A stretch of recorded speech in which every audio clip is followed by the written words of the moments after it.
হাসি দিয়ে আল্লাহ তাআলার প্রশংসা স্বরূপ বলে কি আলহামদুলিল্লাহ। কি বলে? হাসি দিলে কি বলতে হয়? আলহামদুলিল্লাহ। ওই আলহামদুলিল্লাহ শব্দটা যদি কেউ শোনে তাহলে সে বলবে কি ইয়ার হামুকুল্লাহ। কি বলবে? ইয়ার হামুকুল্লাহ বলা তার উপর অজীব হয়ে যায়। আর হাই তোলা শয়তানের পক্ষ থেকে হয়ে থাকে। সুতরাং যখন তোমাদের কারো হাই আসে সেজন্য সাধ্যমতো তা প্রতিহত করে, কেননা তোমাদের কেউ যখন হাই তোলে তখন শয়তান তা দেখে হাসতে থাকে। শয়তান তা দেখে কি হাই আসলে শয়তান তা দেখলে কি করতে থাকে? হাসতে থাকে। শোনেন, কথা শোনেন, তাহলে আমরা বুঝলাম আসলে হাসিটা ভালো, হাসিটাও কি ভালো, কিন্তু হাই তোলা যেটা এটা আসলে ভালো না। হাসিটা আসে আল্লাহর তরফ থেকে রহমত স্বরূপ। মানুষের মস্তিষ্কে বিভিন্ন রকমের টেনশন, জীবাণু, অনেক রকমের ব্যথা বেদনা ইত্যাদি রকমের মানুষের ব্রেনটা বার হয়ে যায়। দেখবেন যখন হাসি দেয় হাসির সাথে অনেক জীবাণু বের হয়, দেখবেন এটার সাথে অনেক ক্ষতিকারক জিনিস বের হয়ে যায়। এই জন্য এই হাসি দেওয়ার পরে সুন্নত হলো সে বলবে কি আলহামদুলিল্লাহ।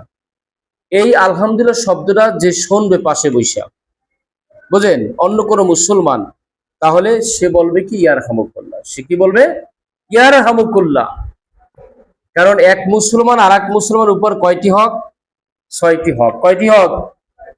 এই 6টি হকের মধ্যে একটা হক হলো কি, যখন কোনো মুসলমান হাসি দেবে সে হাসির জবাব দেওয়া। কি করা? জবাব দেওয়া। বুঝছেন? আর একটা হাদিস শুনেন। আন আবি হুরায়রা রাদিয়াল্লাহু তাআলা আনহু قال قال رسول الله صلى الله عليه وسلم إذا أتى أحدكم فليقل الحمد لله وليقل له أخوه أو صاحبه يرحمك الله فإذا قال له يرحمك الله فليقل يهديكم الله ويصلح بالكم رواه البخاري। হযরত আবু হুরায়রা রাদিয়াল্লাহু তাআলা আনহু হতে বর্ণিত, রাসূলুল্লাহ সাল্লাল্লাহু আলাইহি ওয়াসাল্লাম ইরশাদ করেছেন, যখন তোমাদের কারো হাসি আসে তখন সে যেন আলহামদুলিল্লাহ বলে এবং তার ভাই অথবা বন্ধু যেন ইয়ারহামুকুল্লাহ বলে।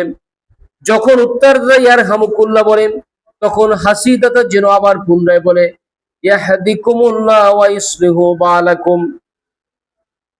এটা সহিহ বুখারী শরীফ আছে। মানে এক কথায় এখানে আবার 3টা পদ্ধতি। যখন কোনো ব্যক্তি হাসি দেবে, যখন কোনো ব্যক্তি কি করবে? হাসি দেবে। হাসি দেওয়ার পরে যখন সে বলবে আলহামদুলিল্লাহ, এরপর যে শুনবে সে বলবে ইয়ারহামুকুল্লাহ। আবার পুনরায় যে হাসি দিছে ইয়ারহামুকুল্লাহ শব্দটা যদি শোনে হাসিদাতা, তাহলে তাকে বলতে হবে কি ইয়াহদিকুমুল্লাহ ওয়া ইসলিহু বালাকুম। এই কথাটা ফিরেই বলতে হবে। কথা বুঝছেন? বুঝেন না? আসলে এইখানে হাসি সংক্রান্ত বিভিন্ন বিষয়ের আলোচনা করা হয়েছে। বুঝছেন? বুঝেন না?